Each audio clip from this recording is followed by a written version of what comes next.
রাসূলুল্লাহ সাল্লাল্লাহু আলাইহি ওয়াসাল্লাম বলছেন, মুরু আওলাদাকুম বিসসালাহ ওয়া হুম আবনাউ সাবঈ সিনিন। তোমরা তোমাদের ছেলে মেয়েদেরকে সালাতের আদেশ দাও যখন তাদের বয়স হবে 7। ওয়াদরিবুহুম আলাইহা ওয়া হুম আবনাউ 10 সিনিন। আর তোমরা তাদেরকে প্রহার করো যখন তাদের বয়স হবে 10। ওয়াফাররিকু বাইনাহুম ফিল মাযাজি'। এবং তাদের বিছানাগুলোকে আলাদা করে দাও।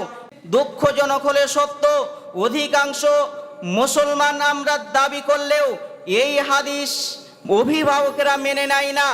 এই হাদিস অভিভাবকরা ছুঁড়ে ফেলেছে। রাসূল সাল্লাল্লাহু আলাইহি ওয়াসাল্লামের কথা তাদেরকে ভালো লাগে নাই।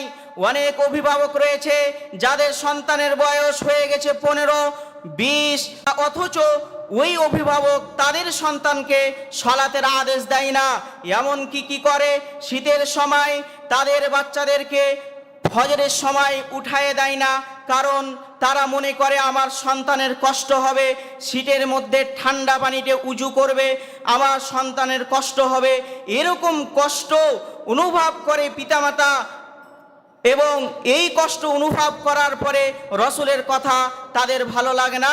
রসুলের কথাকে তারা মাটির নিচে ছুঁড়ে ফেলে। এটা হচ্ছে রসুলের হাদিসের কথার অপমান। রসুল সাল্লাল্লাহু আলাইহি ওয়াসাল্লামকে অপমান করে, রসুল সাল্লাল্লাহু আলাইহি ওয়াসাল্লামকে কষ্ট দেয়। অথচ সেই ছেলে রাত 1টা-2টা পর্যন্ত সিরিয়াল দেখে।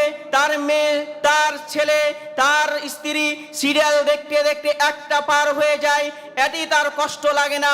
তার মেয়ে ছেলে যে পাপে পরিপূর্ণ হয়ে গেছে, পাপ করতে করতে তাদের অন্তর মরে গেছে, এই দিকে তাদের ভূক্ষেপ নেই।